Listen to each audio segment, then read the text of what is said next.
Namaskar.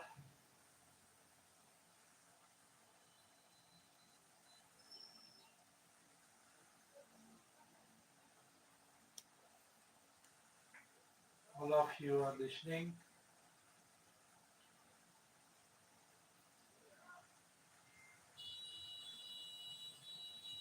English news. I welcome all my brothers and sisters, ladies and gentlemen, students and scholars, teacher trainers, professor professionals, officer officials, listener learners. I welcome respected doctors and directors. I welcome honorable ministers and managers. I welcome honorable advocates, advertisers, administrators and advisors. I welcome the most honorable President Mr. Modi ji. It is really nice time, nice place, nice action today. We are explaining, describing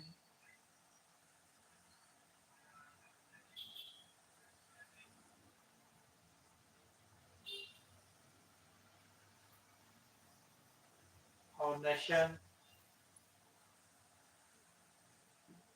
in the form of unity and diversity.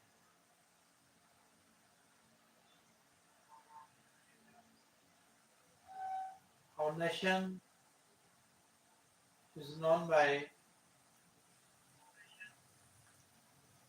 spiritual values, human values, social values, political, economical values, because our nation created generators, operators, starters, beginners, creators in the field of science, spirituality, arts, commerce, science. In every field, our nation has created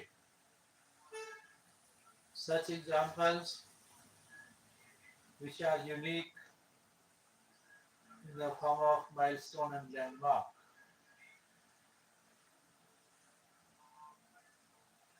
Whenever, anywhere in the world, there comes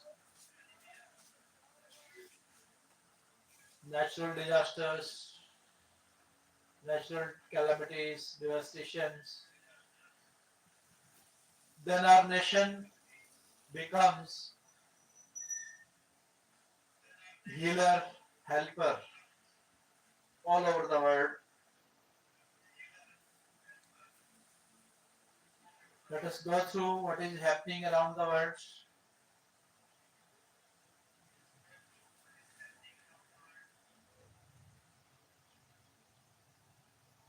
We have lost India, Russia to darkest China, Trump says. MEA rejects Navarro's statements as misleading from New Delhi. US President Donald Trump on Friday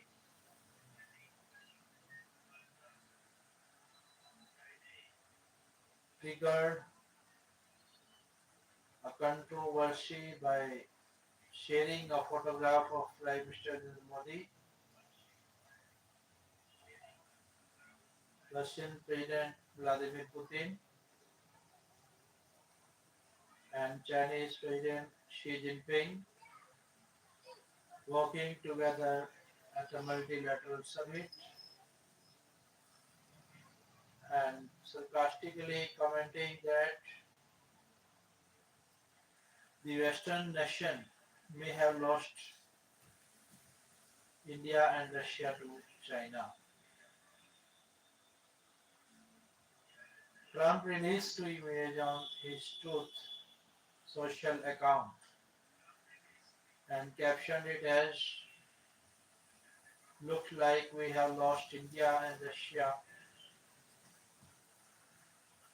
to deepest, darkest China. May they have long and prosperous future together." The remark was widely read as a swipe at what Trump sees increasing alignment among New Delhi, Moscow, and Beijing, even as India continues to project strategic autonomy in its foreign policy. Modi, Xi, and Putin had recently shared the stage at the Shanghai Cooperation Organization (SCO) summit in China's Tianjin, and the images of the trio had sparked considerable attention in the West. PM Modi separately held bilateral talks with both Chinese and Russian presidents. Asked for a response, the Minister of External Affairs said it had no comment to offer at this time. However, MEA spokesperson Randeep Jaiswal underscored the resilience of the India-US ties when pressed further with a series of queries as far as the India-US relations are concerned. This relationship is very important for us. India to be sorry, seek deal, Lutnick says.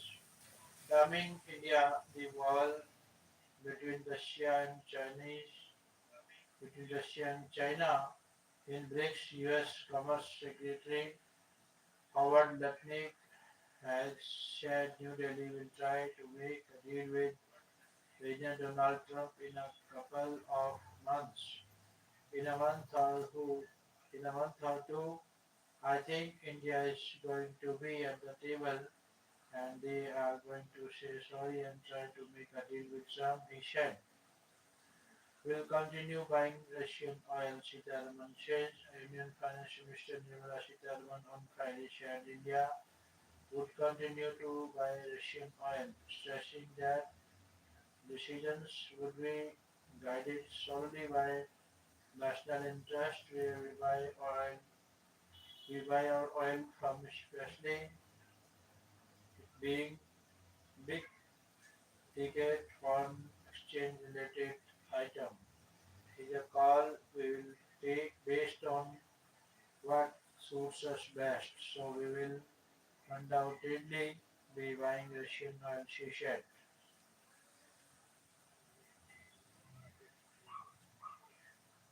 and appeal to the region and appeal to the leaders. The devastating floods that have ravaged J&K, Punjab, and Himachal Pradesh in the past weeks have caused unprecedented destruction, sweeping away homes, crippling infrastructure, taking away lives, displacing families, and leaving countless people in need for urgent relief and rehabilitation. In the past years, during such calamities, be it the floods in Kerala, the landslides in Uttarakhand, the floods in Jammu and Kashmir, the outburst in the cloudburst in Ladakh, the Odisha cyclone, the Kargil war, or the Gujarat earthquake, Tribune readers have always come forward to make their valuable donations. Illegal mining to blame for Punjab floods. Chauhan to brief Modi on losses. Chauhan to brief Modi on losses today. CM on hospitalized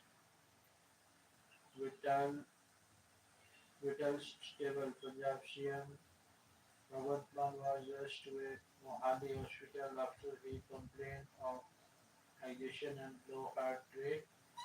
The hospital said his vitals had stabilized. He was under observation.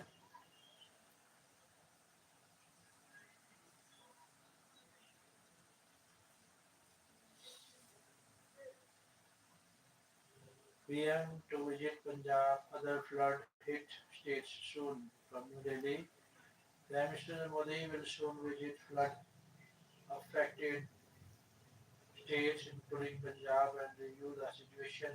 Government sources shared on Friday.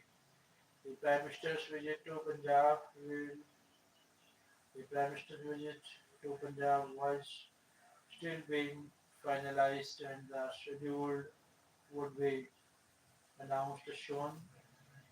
News from New Delhi blaming illegal mining for Punjab's worst floods indicates Union Agriculture and Farmers Welfare Minister Shivraj Singh Chauhan has said the centre will draft a short, medium and long-term plan to bring relief and rehabilitation to the state. The minister is likely to brief Prime Minister Modi on ground losses in the border state on Saturday. A rough early estimate says nearly 4 lakh acres of the state's farmland could be submerged with vast tract of standing crops damaged.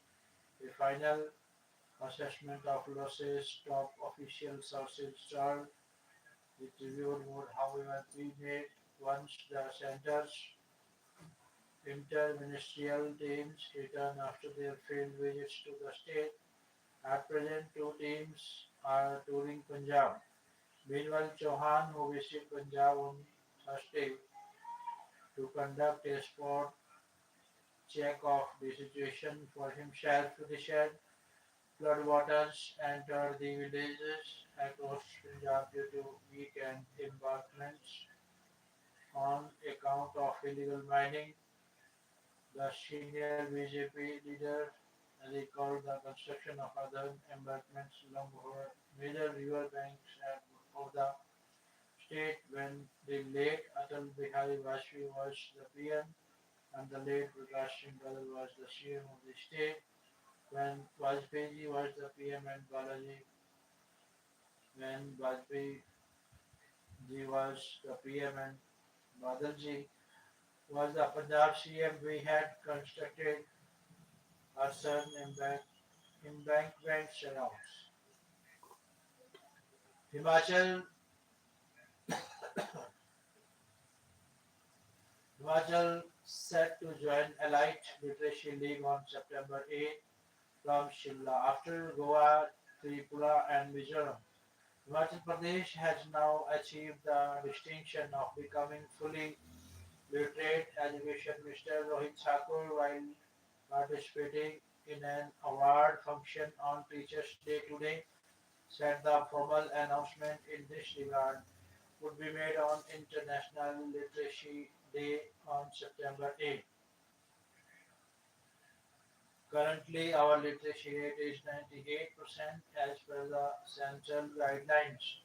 The benchmark for any state to proclaim itself as fully literate is 25% literacy rate. We have already crossed the benchmark said an official from the educational department. The state will be declared fully literate as per the guidelines of ULAS, a centrally sponsored scheme for literacy. India giving flood data to Pak by diplomatic means from New Delhi amid rising water levels along the border areas, especially in Punjab. India has been sharing high flood data with Pakistan through diplomatic channels. The Ministry of External Affairs MEA said on Friday, asked whether suspension of the Indus Water Treaty IWT had impacted cooperation. MEA spokesperson Ranjit Jaiswal clarified that The sharing of information was continuing, though outside the framework of the treaty. We have been sharing high flood data with Pakistan through our High Commission in Islamabad and other diplomatic channels as and when required. This is being done on humanitarian considerations, given the kind of rainfall and flooding that has been witnessed in the region.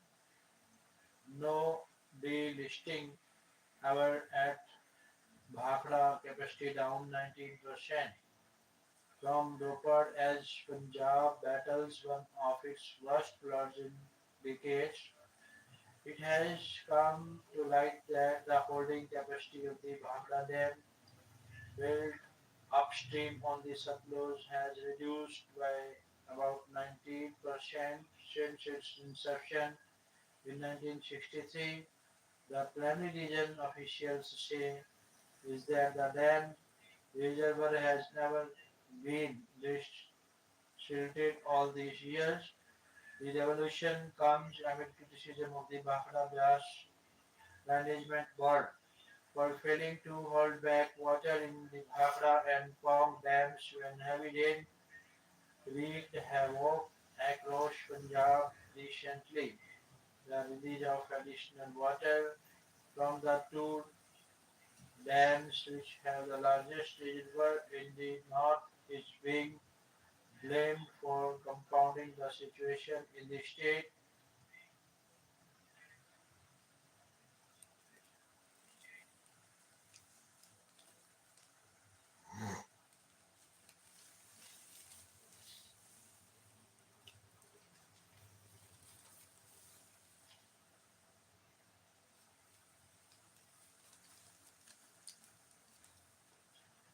India Pak to join Russia's multilateral military deal from New Delhi nearly 4 months after Operation Sindoor. The Indian Army and the Pakistani Army will be participating in a multi-nation exercise in Russia. 20 countries, including China, will take part in the exercise called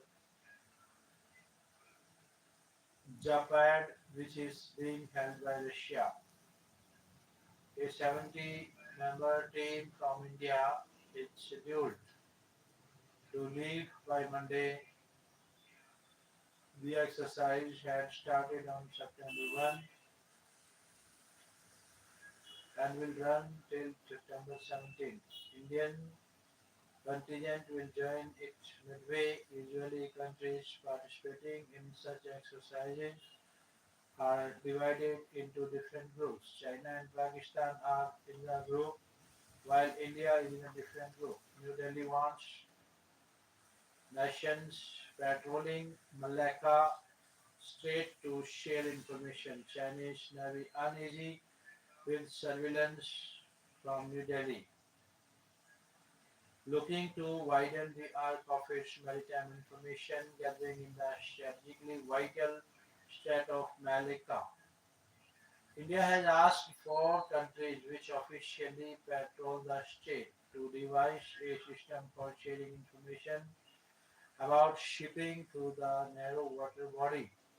Malaysia, Thailand, Singapore, and Indonesia carry out a joint Malacca patrol. New Delhi has been asking for at least a decade to join the patrol, but a consensus has been elusive. The next best thing was to propose an information sharing system as India's Andaman and Nicobar Islands are contiguous to the Malacca shared sources during that discussion in this regard were underway and they were hopeful about the outcome. The issue also came up on Thursday when PM Modi met his counterpart from Singapore, Lawrence Wong. The joint statement read Singapore acknowledged with appreciation India's interest in the Malacca Strait Patrol. Answering questions on the PM level talk speak, Kumaran, Secretary East in the MEA, had shared there is an expectation that there will be some kind of coordination to ensure synergy among current members of the MSP and India as a contiguous state. The discussions are ongoing, he added. The Andaman and Nicobar Islands are around 100 kilometers from the western edge of the Malacca. New Delhi argues that since it has the responsibility to secure the sea lane of communication as SLOC west of the Malacca, it should be a part of the patrol. The Chinese Navy is uneasy with too much surveillance of its warships and submarines to transit through the strait. Border dispute with China, biggest security challenge, CDS says from New Delhi. The unresolved boundary dispute with China was the biggest national security challenge, followed by Pakistan proxy war and its strategy of bleeding India by a thousand cuts, CDS Jan Anil Chauhan said on Friday. During an event in UP's Golfpur, he identified regional instability and its impact on India and the preparations needed to handle future battlefield scenarios with high technology components in a rapidly challenging environment as the third and fourth major challenges. Need theater commands to execute tasks during conflict, says Army Chief. From New Delhi, Army Chief General Upendra Trivedi on Friday shared theater commands were very important and needed for executing our talks during a conflict. His opinion comes amid the prevailing sharp differences among the three services on the proposed structure of theater commands. General Trivedi said the artisans is the answer to have unity of command. We need only the commander for execution. We have to see how much time is needed to get the theaterization. He shared this while attending an event on the release of a book authorized by Lieutenant General KGS Dhillon, retired here this evening. The army, he shared, does not fight alone in a war. The BSF and the ITBP is alongside at the borders at the in services level. There is the Defense Cyber Agency and the Defense Space Agency. There is role of intelligence agencies, ISRO, civil aviation, railways, state administration. All these agencies have to be coordinated, said the Army Chief as he argued in favor of creating theatre command. Rishi election jailed MP Rashid likely to vote in Parliament from New Delhi. Baramulla MP Sheikh Abdul Rashid Hakka engineer Rashid, who is lost in the Tihar jail in connection with an alleged terror funding case, is likely to be brought to brought to Parliament in police custody to cast his vote during the upcoming vice presidential election. According to source, according to sources aware of the development, the EC had initially suggested seeking his vote through postal ballot, but since the hard jail is in Delhi, he is likely to be brought to Parliament to cast his vote. Meanwhile, the vote jailed MP Amritpal Singh, who represents Punjab's Khadur Sahib and is lost in Assam's Dibrugarh jail, is to be cast through postal ballot in the ensuing re-election. Amid delays in delivery, the GCA to relax important rules for older planes. Cost norms at present, airlines can import pressurized aircraft are less than 18 years old, while uprising aircraft are capped at 20 years. This has been relaxed at 20 and 25 years respectively. Pressurized aircraft include commercial jets capable of flying above 10,000 feet, while unpressurized planes are restricted to lower altitudes. Facing delays in global aircraft deliveries, India's aviation regulator is preparing to relax its restrictions on imported planes to give airlines more room to expand their fleets, sources shared, adding that comments are invited from stakeholders by September 19.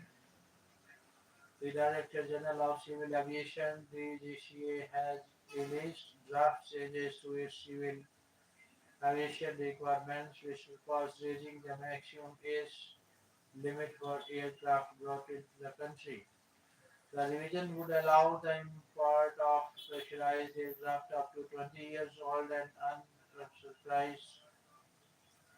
unpressurized aircraft up to 25 years old, subject to safety checks and specific conditions. This association, DGCA Chief Fiaz Ahmed Kidwai did not respond to queries.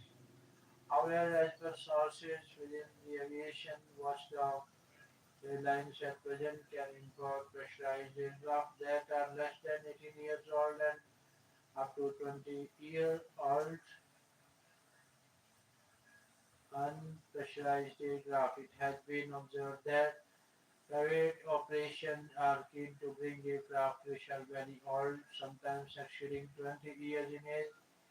Normally, jet aircraft manufacturers prescribe a design economic life for their aircraft, which extends to 20 years or 60,000 landings or pressurization cycles. This is to ensure that the aircraft does not have collision, fatigue, metal fatigue, cracks, etc. in areas which are normally not accessible even during major checks. The, the draft document accused by the Tribune. Under the new proposal, the DGCA has also verified that pressurized aircraft for scheduled now non-scheduled or general aviation services must not have completed 20 years of age or 65% of their design life in terms of pressurization cycles, whichever comes first. The DGCA document further stated that the operator should also import sufficient critical spares recommended by the craft manufacturer along with the aircraft so that the aircraft is maintained in airworthy conditions as per the Aircraft Act rules and civil aviation requirements issued by the Director General of Civil Aviation.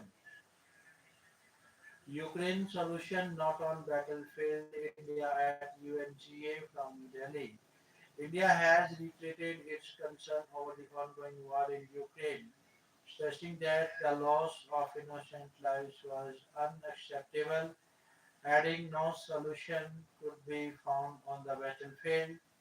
At the United Nations General Assembly during a debate on the situation in the temporarily occupied territories of Ukraine, India's permanent representative to the UN,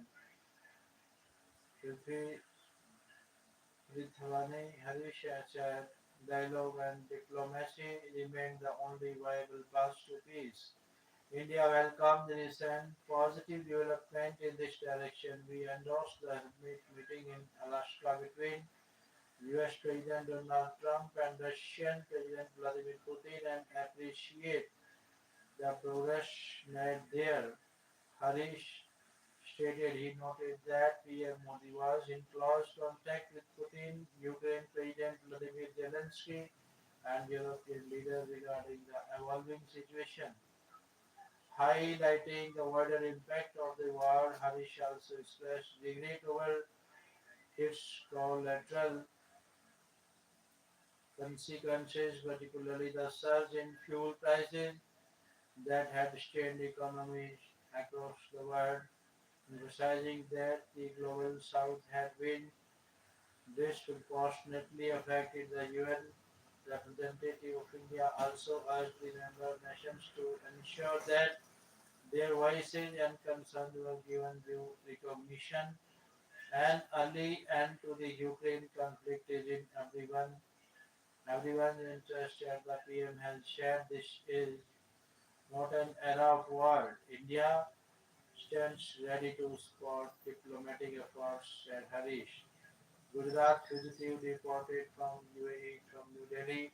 The CBI, in close coordination with the Gujarat police, the Ministries of External Affairs and Home Affairs, has facilitated the return of fugitive Harshit Babulal Jain from the UAE. Jain was wanted in connection with cases of tax evasion, illegal gambling, and money laundering.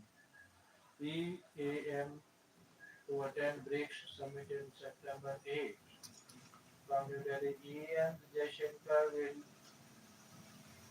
participate in the virtual BRICS summit on September 8 under Brazil's chairmanship. The MEA said on Friday BRICS growing footprint is being closely watched in the US, particularly the US, which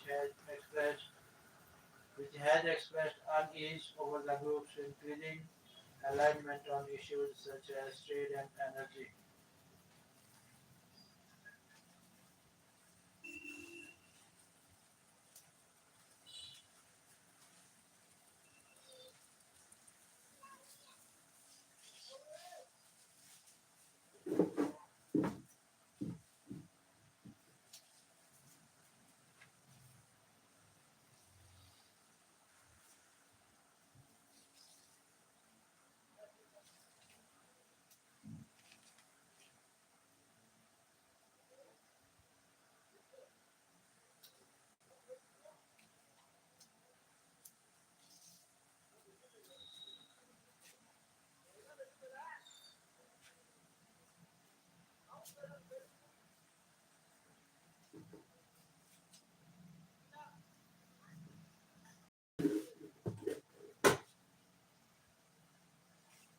Messi shined in his final home World Cup qualifier. Germany stunned by Slovakia. Germany lost an away World Cup qualifying game for the first time in a 2-0 upset against Slovakia, which knew their campaign to reach the 2026 tournament into immediate jeopardy. Germany now need to win all of their remaining 5 games to avoid the playoffs. From Buenos Aires, Lionel Messi signed off in style by scoring twice in his final World Cup qualifier on home soil as Argentina beat Venezuela 3-0, while Paraguay and Colombia also secured berths at the 2026 tournament in North America. The eight-time Ballon d'Or winner has not given an indication as to when he plans to retire, but the 38 years old had said that the match, the match against Venezuela would be his last World Cup qualifier at home. The retaining World Cup champions, who have already qualified for the tournament in Canada, Mexico, and the US, controlled proceedings from the opening whistle. Being able to finish this way here with a radical is what I always dreamed of, and emotional Messi said after the match. For many years I had the affection of Barcelona and my dream was to have it here in my country too. In other matches, Brazil moved up to second place with 28 points after a 3-0 win over Chile. Annie Mishua, Anishimova books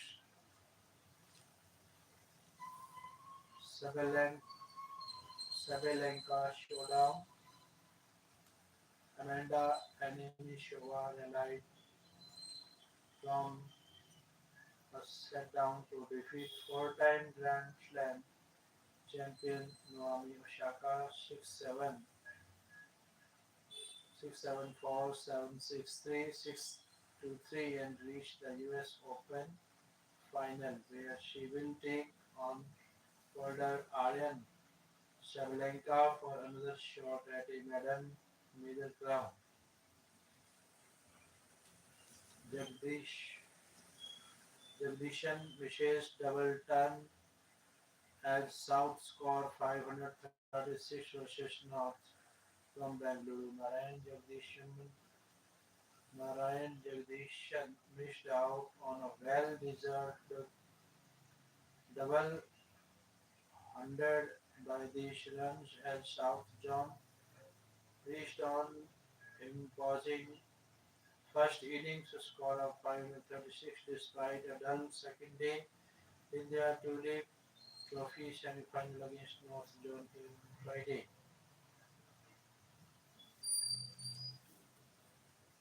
Women's team begins campaign with 11-0 win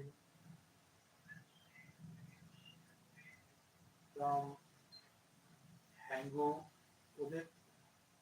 Udita Duhan and Beauty Dang Dang scored a brace each as India began their campaign in the Women's Asia Cup Hockey Tournament with an 11-0 thrashing of Thailand here on Friday.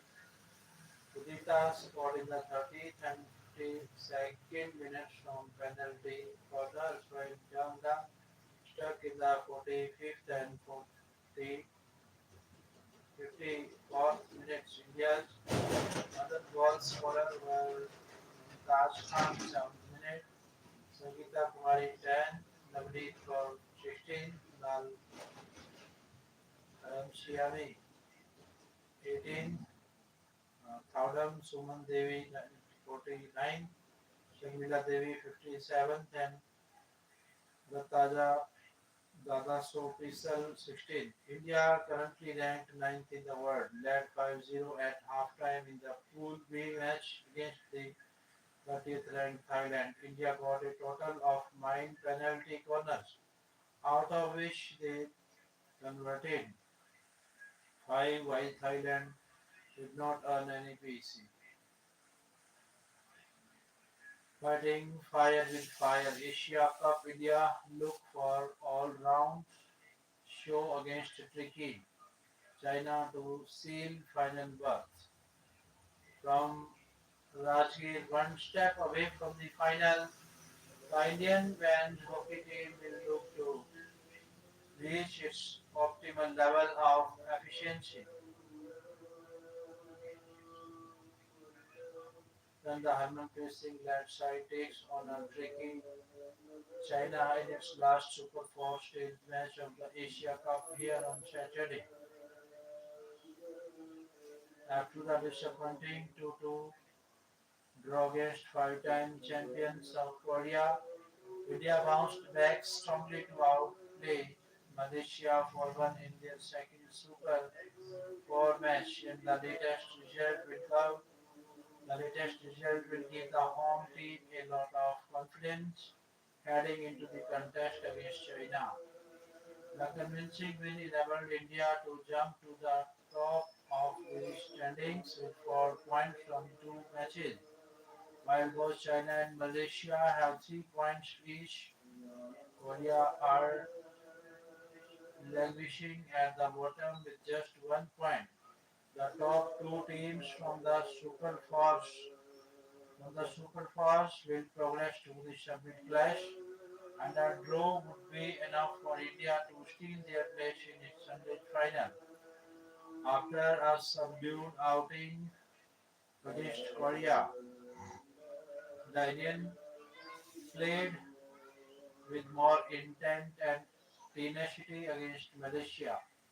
Although the start was far from rosy, the Indians were slow off the blocks and conceded an early goal before getting their act together to stage a remarkable comeback by excelling in all departments of the game.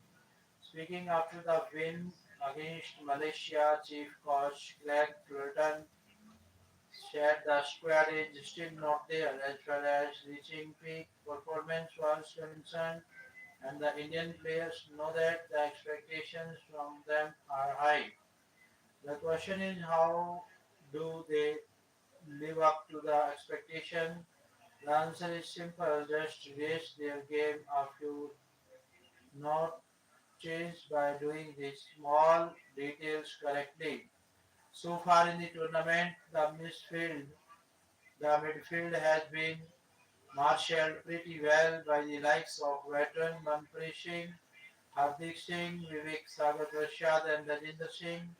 Their coordination with the forward line was a treat to match to watch against Malaysia. Hardik in particular has been a live wire in the midfield with his fast dribbling skills and solo runs.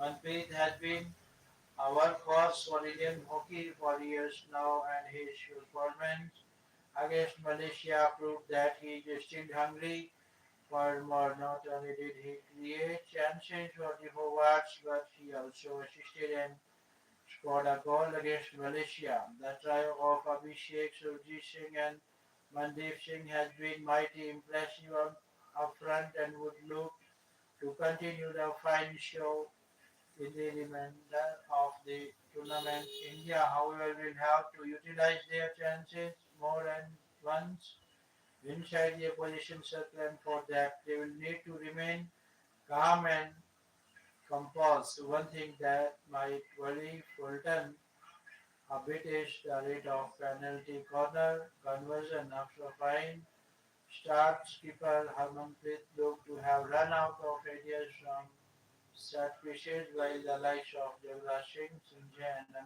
Amit Das who found the going tough against Malaysia. India earned six penalty corners but made use of just one, and that also from a rebound.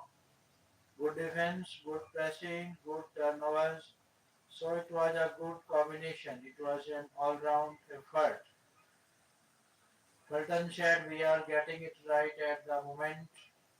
It works in one and it doesn't work in the other game. China, on the other hand, have been improving in the tournament since the close 4-3 loss to India in the pool stages. Ranked 22nd in the world, China exceeded expectations and displayed their mental fortitude in tough matches. So any major lapse could not for so major any minor lapse could cost India direct qualification to next year's World Cup to be hosted by Belgium and the Netherlands.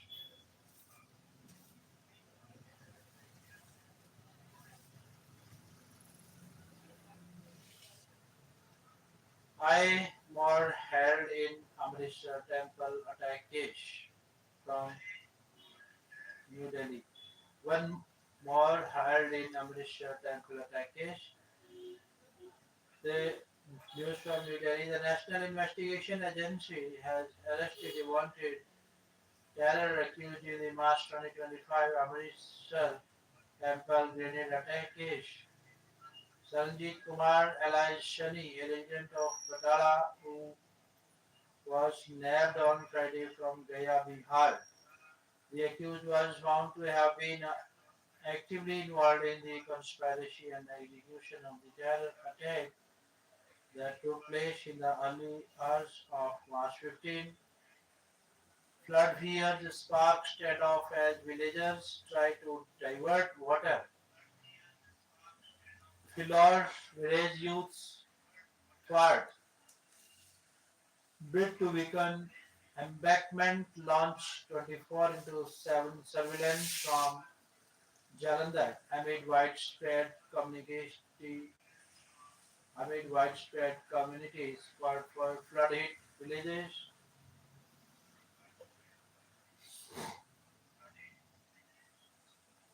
Unusual confrontation and panic reactions have begun to surface. Incidents that were previously unheard of in the region. The first such incident was reported from Nastala village in Philor Jalandhar, located on the opposite bank of the flood-hit Sasrali villages in Ludhiana along the Satluj. Sasrali made headlines yesterday after its embankment reportedly weakened, prompting villagers to rush in large numbers to strengthen it. Last evening, youths from Lastara, Salkiana and Kenyan Jhandipur village in Bhilor reported that while monitoring water released from the Bhakra Dam, they spotted individuals approaching the Philor side with a proclaim machine, suspecting an attempt to weaken their embankments and divert water toward Philor. The youth contacted local MLE. CSR must not optional in crisis panel tells firms. Directs Chief Secretary to ensure compliance as state battle floods from Chandigarh, holding that companies' failure to contribute their mandatory corporate social responsibility share during Punjab jurisdiction floods amounts to a human rights violation. The Punjab and Chandigarh Human Rights Commission has directed the Chief Secretary to ensure all registered companies comply with CSR provisions. The order was passed by a bench comprising Chairperson Justice Sant Prakash and member Justice Gulbir Singh in response to a complaint from Dr. Panditola Dharmantur of Chandigarh. The complaint alleged that despite widespread damage, no registered company in Punjab had taken steps to provide financial aid to victims. We had prayed that the directions be issued to companies to contribute at least 1% of their net income to the Punjab CM Flood Relief Fund as part of their CSR obligations.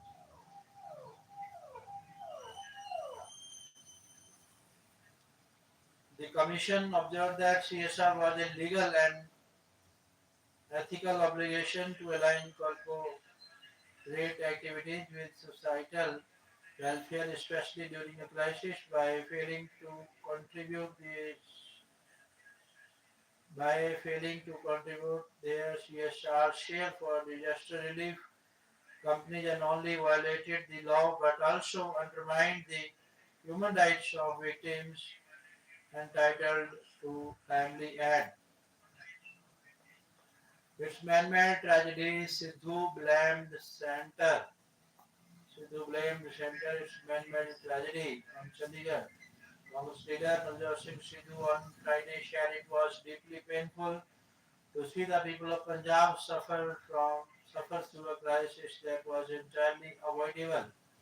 In his first public statement after returning from abroad, Sidhu described the Punjab floods as a man-made disaster and blamed both the centre and the AAP government for failing to prevent these. He asserted that Punjab's river, once a blessing, had become a curse due to gross mismanagement. This is not destiny, it is a man-made disaster and a government failure.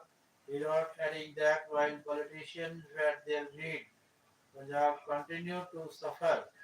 Sidhu alleged that the current crisis stemmed from chronic mismanagement of river systems and systematic governance failure. He cited illegal mining and unchecked situation as major contributing factors to the floods.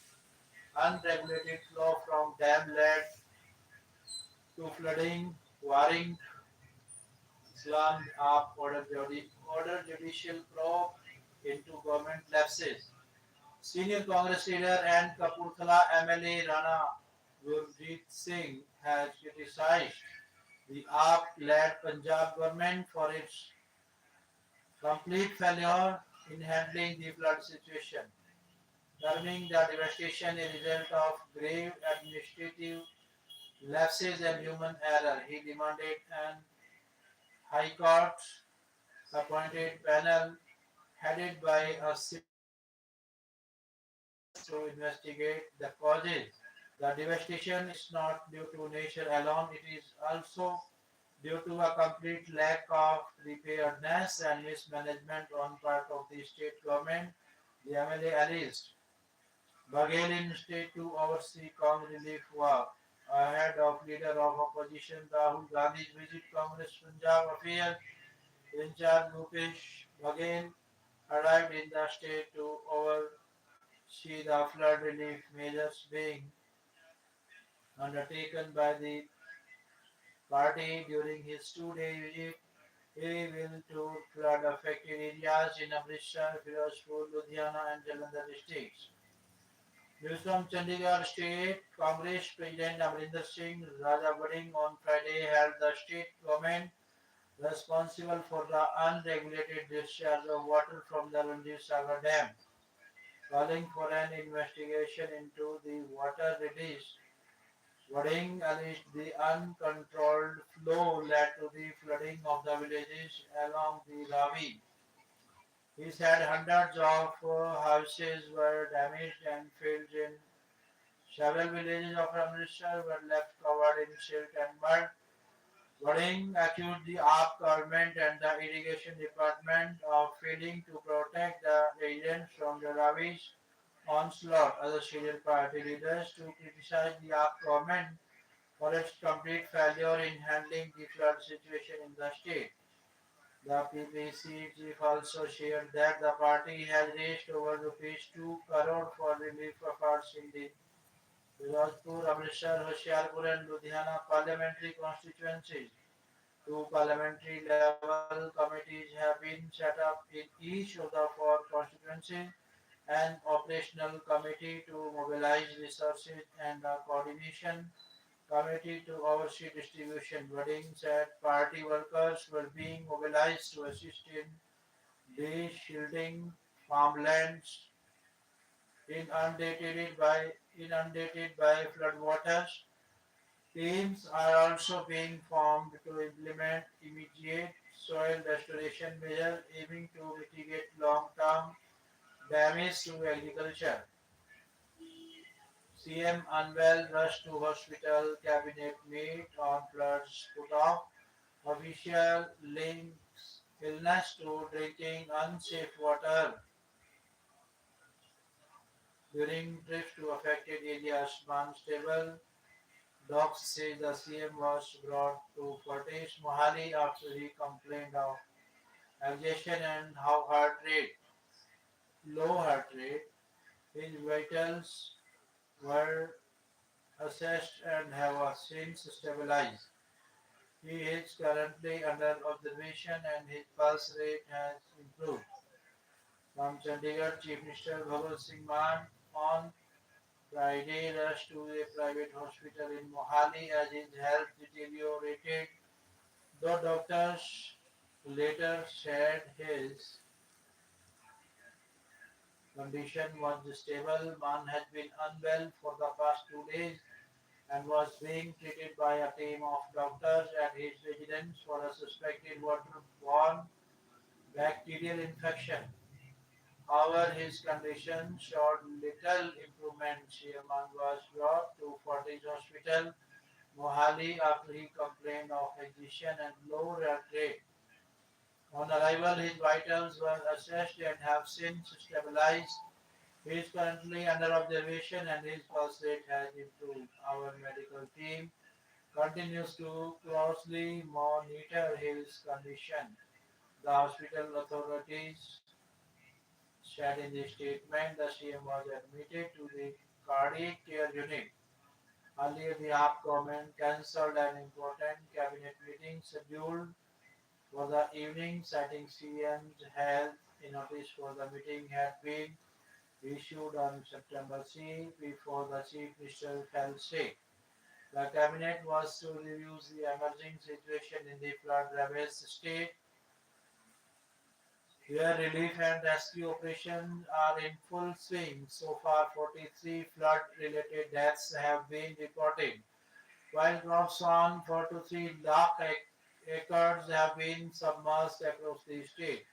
A senior functionary in the CMO said Man had contracted a bacterial infection likely from drinking unclean water during his visits to flood hit areas earlier this week.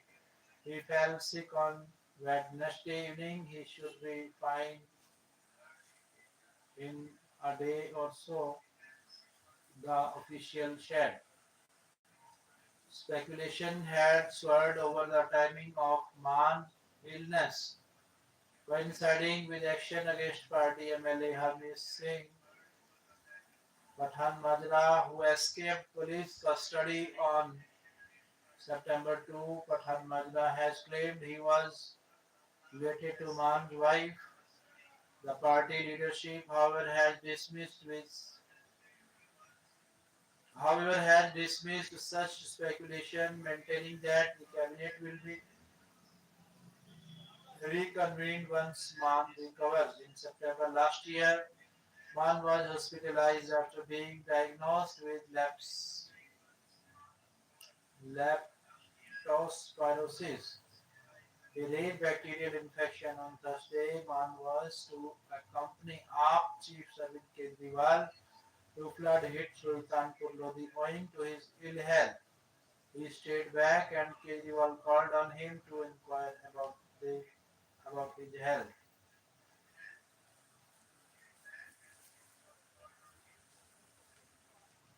Bank of Baroda classifies R. Rom Anil Ambani as fraud news from New Delhi. Google hit with $3.5 billion fined by European Union from London. Adani Power gets shareholders nod for 1 ratio 5 stock split from New Delhi. Tata Motors to slash passenger vehicle prices by up to 1.45 lakh rupees from New Delhi. GST 2.0 to cost 3.70 crore rupees revenue lost to government, SBI says from Kolkata. Foreign troops in Ukraine before deal. Legitimate targets, Putin says. Will speak to Russian praise, says Trump. Russian President Vladimir Putin on Friday said any foreign troops deployed to Ukraine before a peace agreement has been signed will be considered legitimate targets by Moscow's forces. Putin's comments came hours after European leaders replaced their commitment to a potential peacekeeping force, a prospect that Moscow has repeatedly described as unacceptable. If any troops appear there, especially now while fighting is going on ongoing, we assume that they will be legitimate targets, he shared during a panel at the Eastern Economic Forum in the far eastern Russian city of Vladivostok. Ukrainian President Vladimir Zelensky said thousands of foreign troops could be deployed to his country under post-war security guarantees.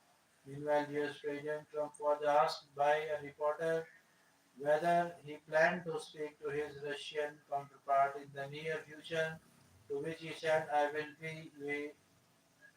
we were having a very good dialogue. At White House dinner, US praised Lord Nadella Pichai from New York.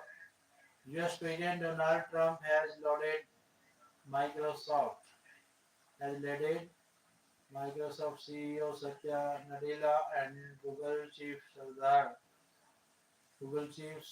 Pichai for their work, while the two Indian American technology executives thanked him for his leadership and praised him for his policies for the tech and AI sectors. Trump hosted a power-packed cohort of technology executives for dinner at the White House on Thursday, saying the high IQ group was leading a revolution in business.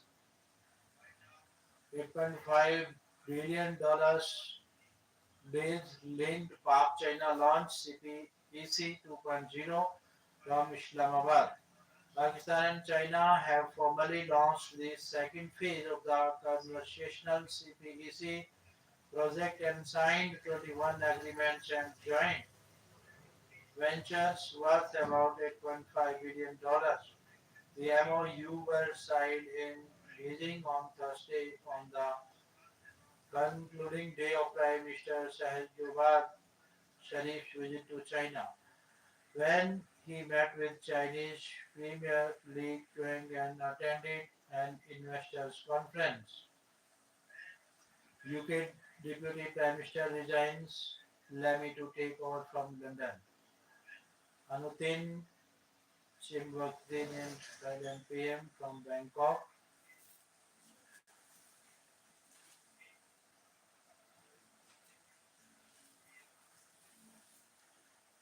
SCD Chief Sukhbir leads relief efforts from Patiala. Divine Chance. God sent volunteers saved a day in Kapurthala. MP Mittal promises jobs to families of flood hit victims from Chandigarh. Central team points to mega losses in Fazilka from Fazilka. Aims docs to set up campus in state. From Amritsar, the team of 22 doctors from AIMS New Delhi will arrive in Amritsar on Friday late night to provide medical relief in flooded areas in Ramdas and Ajnala. The team comprises specialist doctors and senior nursing staff that would set up medical campus in Ramdas, Ajnala and Gurdaspur. The team is led by Dr. Amrita Singh Mali, an international and interventional radiologist at AIMS and an alumnus of Government Medical College Amritsar. Army locals battle mighty Satluj to save Firozpur city. Put up unity show at stones throw distance from Pakistan. From Firozpur, from sweet rice to halwa, prepared in desi ghee and regular supply of lassi and hot tea is a common sight at Habibke village where Jawans of the Madras regiment are working along with locals to reinforce the left marginal one to save Firozpur city from flooding. It is a rare sight to see the men in olive green and locals working shoulder to avert the flooding, said Colonel Singh, who has been doing Kar Seva along with hundreds of villagers. Notwithstanding the criticality of the situation, the environment seems charged amid chants of Bharat Mata Ki Jai and Bole So Nihal rendering the air. These sons of soil are giving a perfect example of unity and the integrity of the nation. At a stone's throw distance from Pakistan, senior army and SEAL officials, including general officer commanding Golden Arrow Division, DC, SSP, and others, have also been visiting here to supervise the operation. Deputy Commissioner Devshikha Sharma said incessant rain and huge release of water downstream Harika hurricane had led to the rise in water level in the Satluj, leading to formation of powerful whirlpools at the site that began to erode the alembic, adding that subsequently intensive burn. Cutting was observed between RD point 1600, which is critical barrier protecting the city. She said the help was sought from the army, which within no time deputed the engineer regiment to assess the situation and promptly mobilized Jawans to undertake the joint operation with the district administration and NGOs in consultation with Water Resources Department. Army officials said this rapid response and effective collaboration with local highlight the strong coordination between the Indian Army and the civil administration. Dams contain surge, spared doom. Downstream says BBMB. Pong sees 20% more inflow compared to record high in 2023. From Chandigarh Bhakra Meat Management Board, Chairman Manoj Tripathi today said dams played a crucial role in protecting Punjab from far greater destruction by providing a critical buffer against excessive monsoon inflow. Center only hope for Punjabis expect little from AAP government, Jakhar said. From New Delhi, Punjab BJP President Sunil Jakhar on Friday and people in the state had lost hope in the state government and were placing all their faith in the Center for Flood Relief and Rehabilitation. In an interview, he said 3.47 lakh acres of paddy submerged in 5 days, 3.6 lakh livestock perish.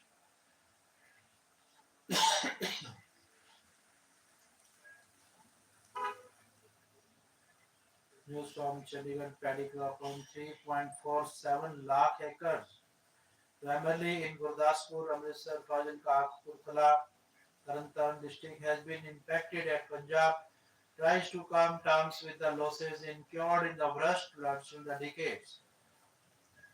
Cotton crop in Mansa, Fazilka and Muxar had been severely damaged according to data made available by the state government.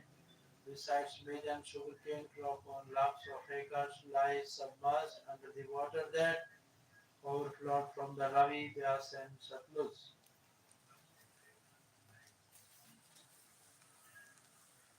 The familiar face with James Wan at the helm, the Conjuringo had stylistic intrigue and horror spooks to match. The recent ones, especially the previous edition, The Conjuring, The Devil Made Me Do It, and the film under review have no such special to hook you. Hooky Tale was the hype, choppy riding wrong directions.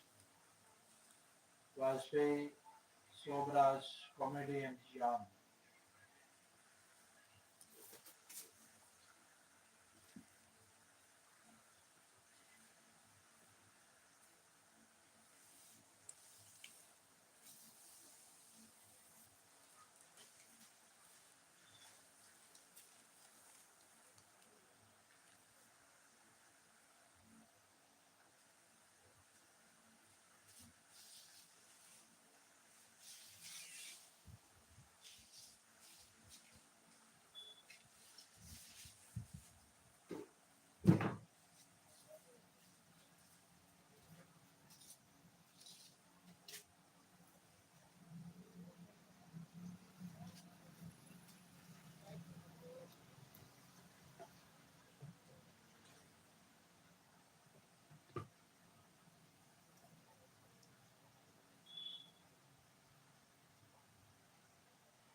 Kudos to the Council of State. The Council of State has justified its existence.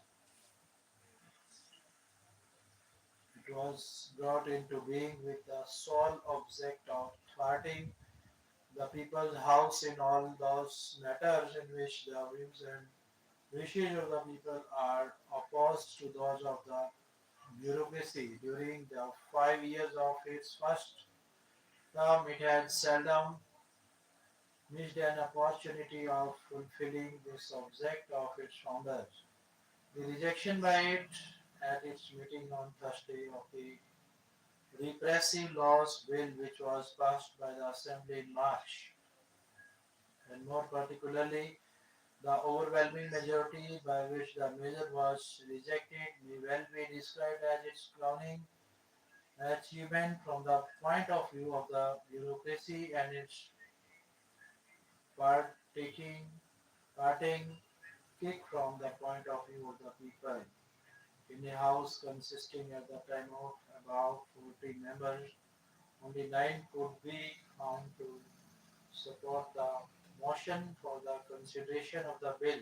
All honor to these 9 and especially to those of them who did not record a silent word on the subject. Spirit of resilience in flood hit Punjab. Punjab is reeling under the most devastating floods in recent memory. The fury of swollen rivers has left behind scenes of ruin and despair. Every day, newspapers and social media confront us with stories of loss and displacement, yet amid the countless reports, sometimes a single image speaks louder than a thousand words. One such image appeared on the back page. Job skilled security, the only way. Job skilled security, the only way to harness demographics. India has crossed a historic threshold. Its birth and death rates have halved in 40 years, according to government data. For 2023, the crude birth rate has fallen from 36.9 per thousand in 1971 to 17.2 in 2023, while the crude death rate has dropped from 14.9 to 6.4. Infant mortality has declined from a staggering 129 per 1,000 lives in the early 1970s to 22 today, while the maternal mortality ratio has fallen to 97 per 1 lakh. These are victories of better healthcare, family planning, and social well-being. Manipur challenge. Water will find a way in India and Pakistan. Water will find a way in India and Pak. The industry held because it had rules about treating the waters of Punjab's rivers. The big story is that the Bhakra Dam has never been distilled. The big story is that the Bhakra Dam has never been desilted since it was built in 1963. Water, water everywhere, said the poet, a line that is really a drum's beat in your brain as you look around the Mand area in Sultanpur Lodi, where the Vyas has burst its banks and flooded the paddy crop. A story that Tribune is also following on the loss and devastation of one half of its two crop agricultural cycle. Watching Punjab's rivers rise these past few weeks has been a lesson in both history and geography. We know that the confluence of two Persian words, Panj and Ab, gave rise to the portmanteau word Punjab, meaning the land of the five waters. It is attributed to Ibn Battuta, the traveler from Tangiers, who is believed to have ruled this region in the 14th century. But here is the irony: prior to Baluta, Punjab was known as Panchnath, a Sanskrit word that means the land of the five rivers. A word that dates from the time of the Mahabharata and which even today is the name of the river in Pakistan into which all five rivers of undivided Punjab, the Jhelum, Chenab, Satluj, Bias and Ravi fall before the one mighty portmanteau river pours itself into the Arabian Sea. Note then how nature, with a capital N, about the small man-made divisions and partitions, either during 1947 when blood rained like water, or after as recently as April 2025 when in the wake of the horror of the Pahalgam massacre, a furious India put the put the circa 1960 Indus Water Treaty in absence.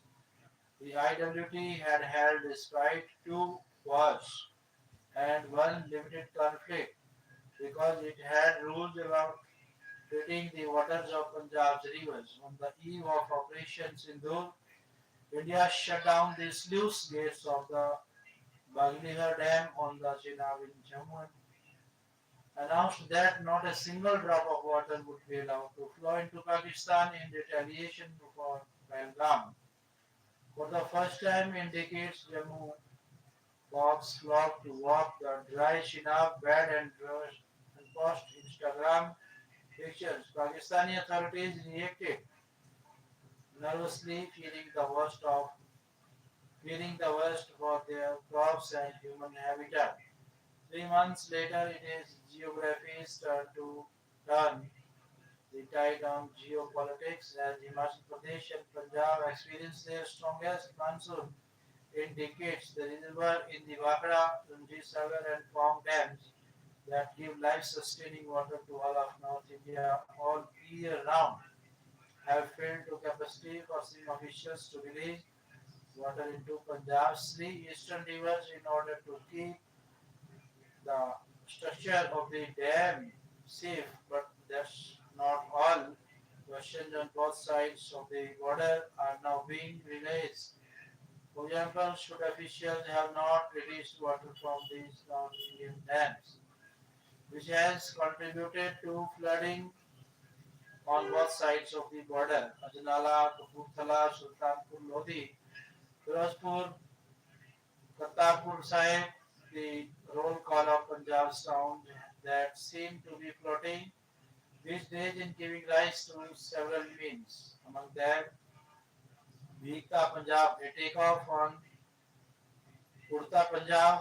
Flooding is so widespread in the Firozpur region that it has obliterated familiar markers on the Red Cliff Line, parts of the border fencing that divides India from Pakistan has been submerged as far as the eye can see. Water and land have emerged with the horizon. It's as if geography is taking its revenge in revenge on history. Meanwhile, common sense is replacing fury. India may have suspended the IWT, but it has been sending water data to Pakistan via its High Commission in Islamabad. That's because India understands its responsibility as an upper riparian state. Imagine that. Imagine what would happen if China, the upper riparian in the case of the Brahmaputra, which begins as the Yamuna Sago in Tibet, refused to send water data to lower riparian India, shudder at the thought.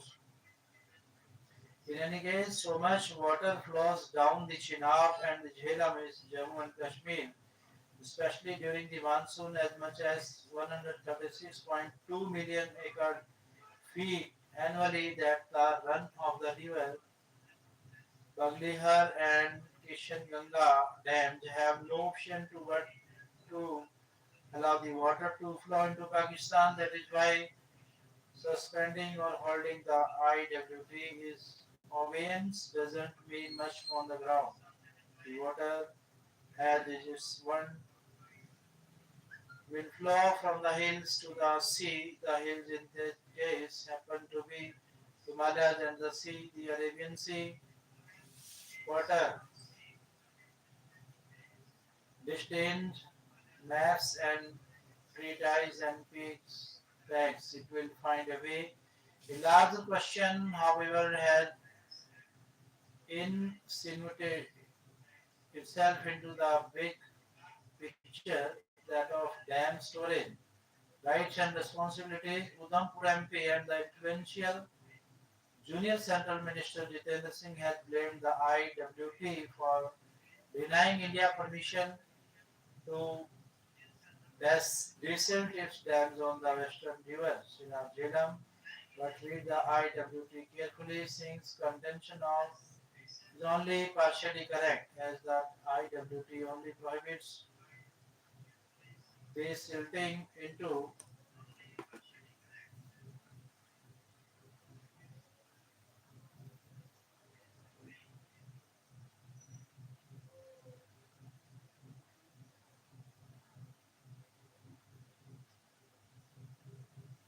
desilting dams on the eastern rivers Satluj, Ravi, and Beas. And as my colleagues Lalit Mohan reports from Ropar on the news pages of the Tribune, the Bhagra Nangal dam's carrying capacity has been reduced by 19% because of the accumulation of silt over the decades.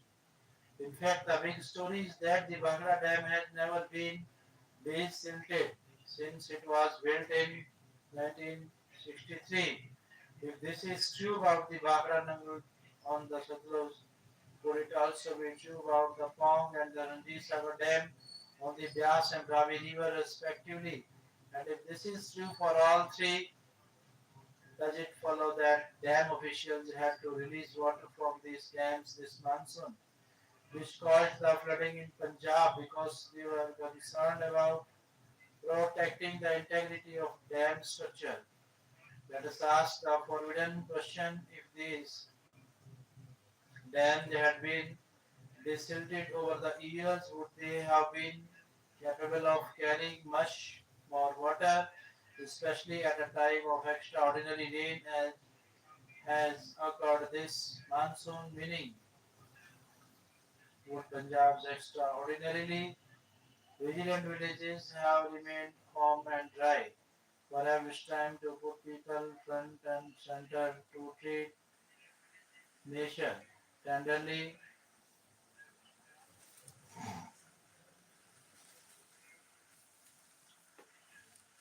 Flood waters expose cracks in Punjab's governance. The system of dam water releases during peak flow periods should be replaced with a dynamic data-driven approach. The unprecedented scale and intensity of floods in Punjab witnessed this year underline the complex convergence of climatic shifts, infrastructural deficiencies, and socio-economic vulnerabilities. His historical data indicates a pattern of severe inundations, with 1998 floods having affected over 34 lakh people, followed by the floods in 2023. As per a study by the Punjab Remote Sensing Center in Ludhiana, the flooding in 1988 was mainly due to overflowing of rivers, whereas in 1993 it was caused by breaches in river and central embankments. The study suggests that flood disasters can be reduced if they are managed properly and preventive measures are adopted. The natural drainage of the state is partially disrupted by canals, railway tracks, rivers, and cultivation on natural water courses. This needs to be corrected. The cause of the current disaster is heavy rain, especially in the upper catchment areas of Himachal Pradesh and Jammu and Kashmir. IMD data showed an astonishing 1,272% more rainfall in Punjab over 24 hours, highlighting a challenging climate pattern. A series of anthropogenic factors have compounded this meteorological event. The primary reason for the widespread flooding is a sizable release of water from the major dams such as the Ranjit Sagar Dam on the Ravi River and the Harika headworks on the Satluj. While dam operators argue that these releases were necessary to prevent serious structural failures, the flow of water, one release showing 2.2 lakh cusecs from the Harike headworks flooded the nearby villages and farmland. This highlights a major weakness in local dam management, which seems to favor structural safety over the welfare of communities downstream.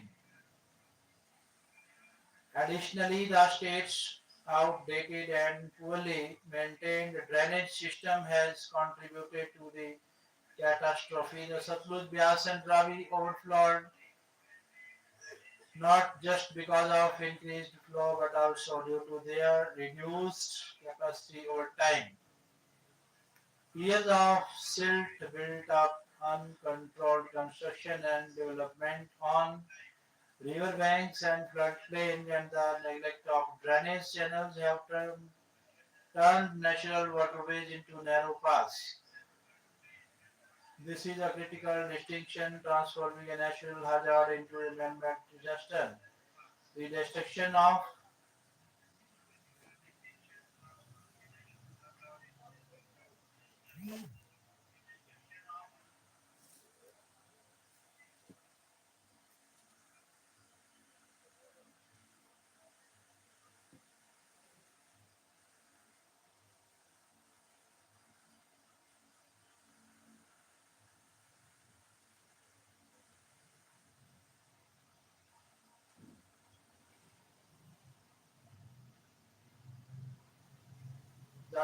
of natural drainage for urban and agricultural use has lowered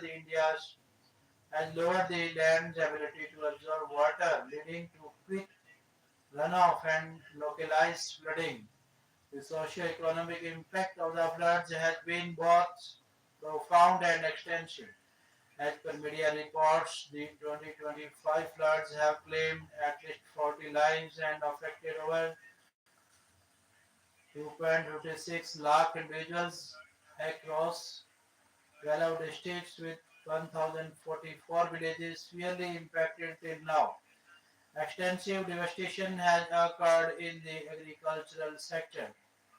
Paddy crop, a critical harvest, and on over 3 lakh acre lies submerged. Farmers who were only a few weeks away from projected bumper harvest are now confronted with the harsh reality of complete crop destruction. This not only imperils their livelihoods but also poses a threat to national food security as Punjab is a major contributor of grains to the national reserve. Widespread livestock mortality has also been reported, which is a vital source of income for rural households. The restriction of transportation networks, bridges, and residential properties has resulted in losses worth thousands of crores of rupees for a state facing fiscal challenges. This disaster would burden the public exchequer further. The floods also present a potential public health crisis.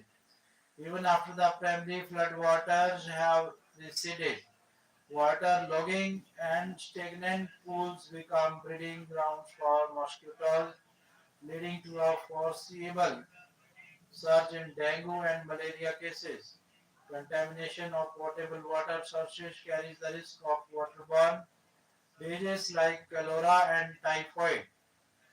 The long-term presence of flood, debris, and destruction of sanitation infrastructure can worsen these risks. Addressing these challenges necessitating immediate efforts encompassing sanitation campaign, provision of safe drinking water, and public health initiatives. However, the management of the crisis has brought to the for a significant deficit in inter-agency and interstate coordination despite the predictable nature of monsoon. The absence of a centralized command structure for flood response means that decisions, particularly concerning dam water releases, were often made in isolation without adequate communication to downstream communities. This lack of coordinated efforts among various state departments, including irrigation, revenue, and disaster management, has compounded the chaos impending timely evacuation and relief operation. It underlines the need for a proactive, long-term strategy that addresses the fundamental causes of the problem and the need for coordinated efforts. Firstly, a review of dam management protocols is essential.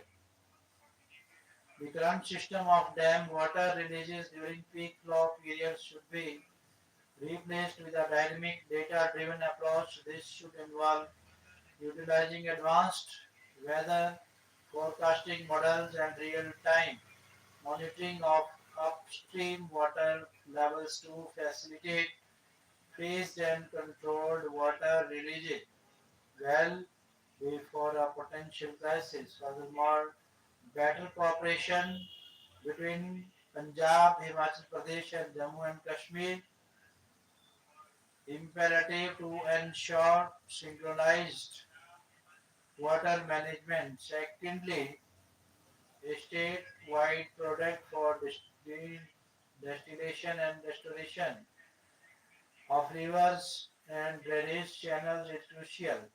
Engagement in flood plains must be clear systematically and rigorously. Land use policy enforced to protect the natural buffers. Currently, a robust urban drainage system must be developed to manage surface runoff, thereby preventing the increasingly common phenomena of urban flash floods. Thirdly, the state must develop a robust and farmer-centric crop insurance policy.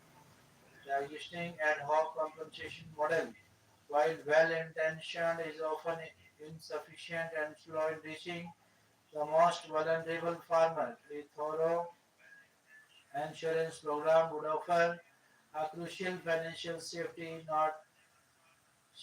net against climate-driven crop failures and reduce the fiscal strain on the state during crisis.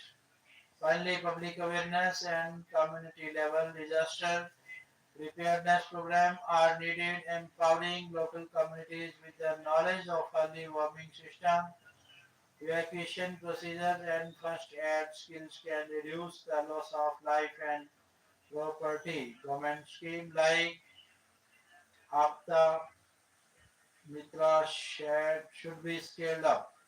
The solutions are not simple, they necessitate political will, financial commitment, and a collaborative spirit to transform Punjab from a state that merely endures floods to one that is resilient to them.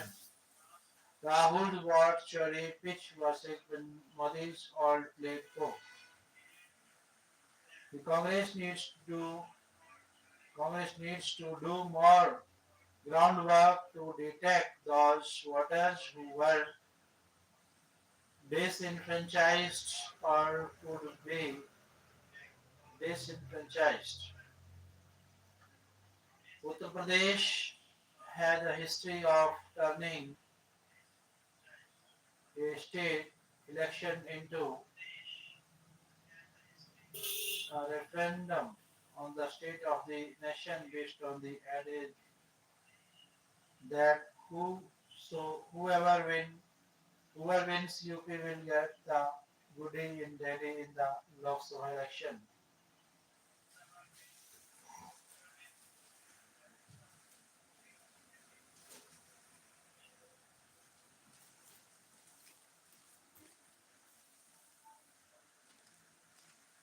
They have lost India giving flood data, Himachal said to illegal mining to blame for. So Karbala inside valleys, Hyderabad shrine triggers protest, no distilling ever. Failure to shift Eid Mulad on Navy holiday sparks now. CM targets Adams, Army rescues two South Korean mountaineers in the dark, one dies.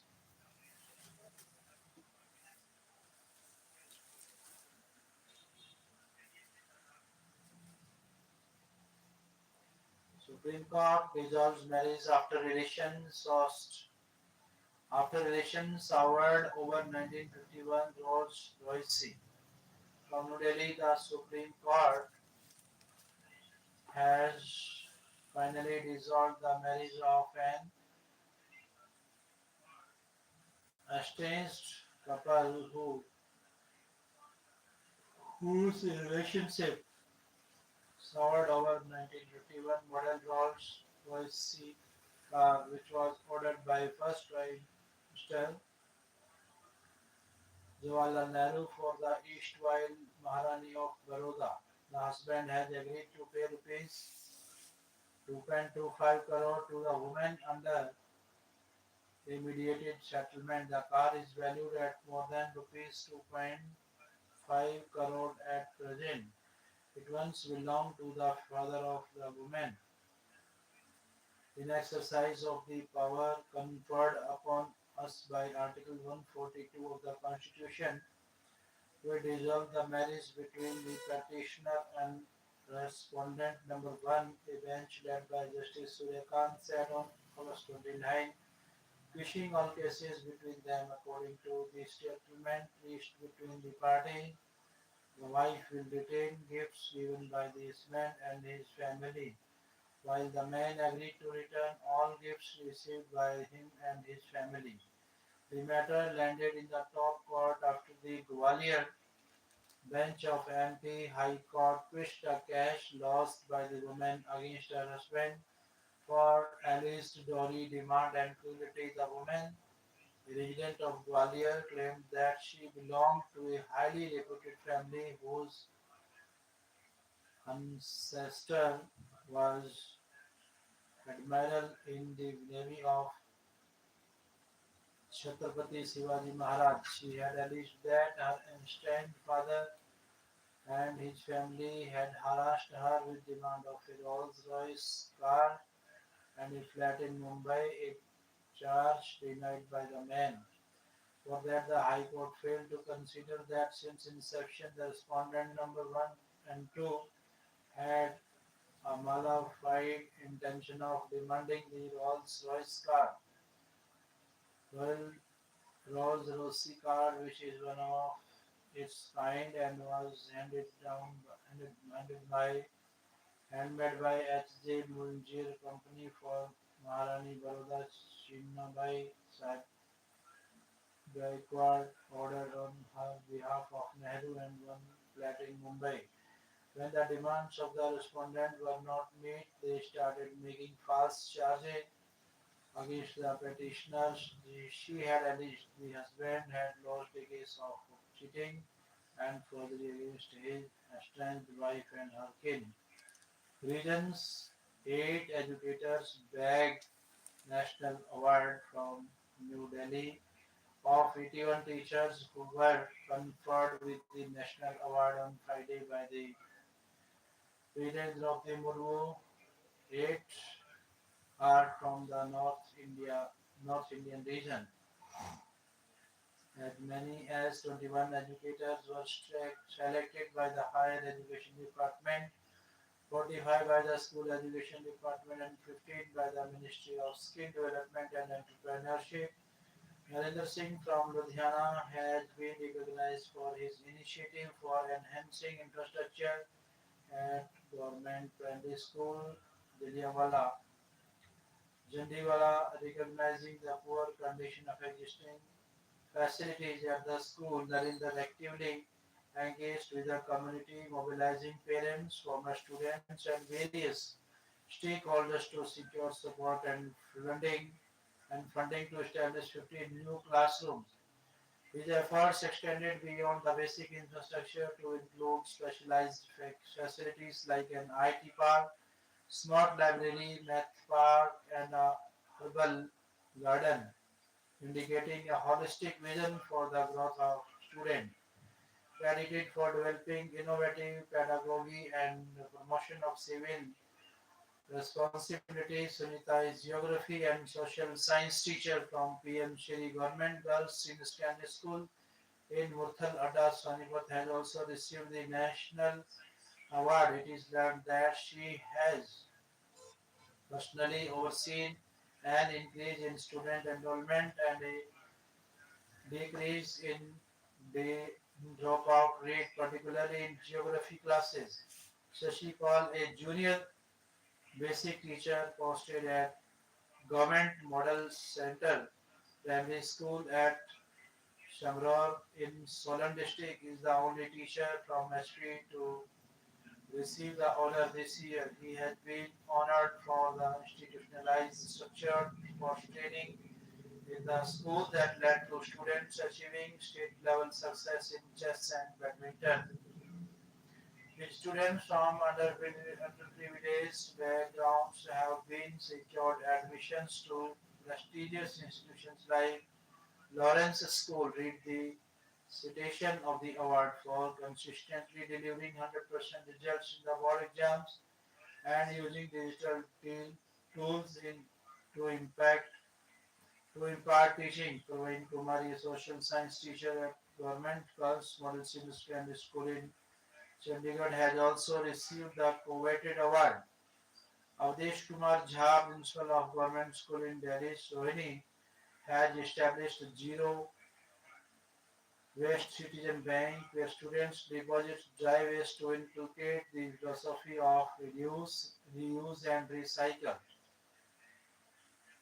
Kuldeep Gupta from Government Higher Secondary School, Jindra, Jammu, was recognized by the government for his dedication to student counseling and drug de-addiction awareness, combined with the focus on academic excellence. Dr. Anjana Bhatia, a botany teacher at Hansraj Mahila Mahavidyalaya, Jalandhar, has been recognized for innovative teaching through experiential learning, nature campus, and game-based approaches. Ganesh Timana Pandit, a professor at Central Sanskrit University, New Delhi, has developed instructional material for first and second year students of Shiksha Shastri. 14 terrorists, 400 kilogram RDX. Mumbai cops on alert after threat message from Mumbai. The Mumbai police are on high alert after receiving a threat message claiming that 14 terrorists had entered the city with 400 kilograms of RDX and planted them in vehicles, and officials said on Friday as the police make security arrangements for Anant Chaturthi, the 10th day of the Ganesh festival. The traffic police control room on Thursday received a threat message on their WhatsApp helpline, the official said. The official said the sender mentioned the name of an organization called Lashkar-e Jihadi in the threat message. The sender claimed that 40 terrorists had entered the city and planted 400 kilograms of RDX in 34 vehicles for blast which will shake the country, he said. Mumbai is celebrating the 10-day Today's festival and police are making security arrangements for lakhs who will throng the city's streets on the final day. On Saturday, while investigating the source of the message, the police are taking precautions to prevent untoward incidents in the city. The official said security has been beefed up at key locations and combined combing operations are being conducted at different places. The police have also appealed to Mumbaikars not to believe in rumors and report any suspicious activity, he said. Karnataka for use of ballot papers in local body polls. Lockout notice issued against Shilpa or Kundu. TI flight suffers engine fault land safety. MGNREZA's future uncertain due to underfunding call.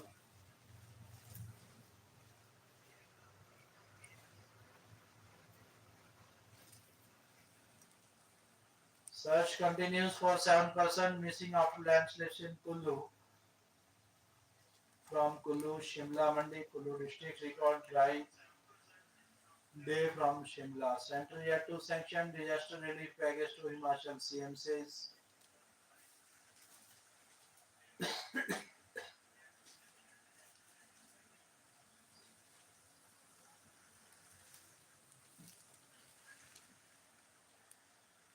Why justice in medical negligence cases remains elusive. The death of former Chief Justice of India J.S. Verma in April 2013 was not only a personal tragedy for his family but also a test of India's medical accountability system.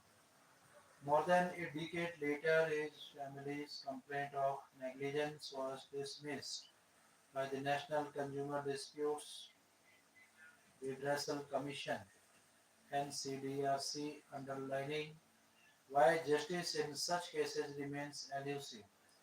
The admission by the government in the recent parliament session that there is no centralized data for medical negligence cases exemplifies the systematic exemplifies the systemic gaps in the Justice Verma case. The commission concluded that doctors and hospitals treating him had followed medical protocols and could not be held liable merely because the treatment did not succeed. Its findings relied heavily on reports by the Delhi Medical Council and the Medical Council of India, both of which had cleared the doctors of wrongdoing. His family had pointed to what they saw as serious lapses, ignored abnormal reports, delayed endoscopy, improper transfusions, poor management during the final hours, and even breach of patient privacy. Each allegation was rejected for want of clear proof and the complaint seeking rupees 10 crore in damages was dismissed. Dismissed. The outcome was not unusual. Tension between law and medicine. Courts demand strict evidence of negligence under what is known as the 4Ds: duty, dereliction, direct cause, and damage. Families of patients often lack the resources or expertise to establish this chain of proof. Medical records are highly technical. Committee of inquiry are usually composed of peers reluctant to indict. Colleagues and hospitals mount a strong legal defense. As a result, litigation is long drawn and convictions remain rare, even as complaints rise steadily, says Vinit Jindal, social activist and Supreme Court lawyer. The tension between law and medical lies at the heart of the problem. In principle, courts must protect doctors from unfair criminalization because medicine often involves risk and uncertainty. At the same time, Patients expect accountability when avoidable errors cause harm. The gulf between these two positions means most cases collapse under the weight of techno technicalities. Even well-documented claims such as those brought out by Verma family often fail to cross the high evidentiary barrier. No nationwide records. Independent research suggested the scale of the problem is far larger than what official records reveal. The 2022 study estimated up to 52 lakh malpractice related cases in India every year, while litigation has governed nearly fourfold in the past decade. Ex-CGI Verma case in which the family could not win exemplifies gap between legal standards around people expectations. Pension for Mr. Dhankar, former Vice President of India Jagdeep Dhankar, 74, recently reapplied for MLA pension from the Rajasthan Legislative Assembly Secretariat, putting the spotlight on pension benefits and perks for farmers legislation. From Commonwealth Games to Olympics, why it's not easy to fix crumbling program.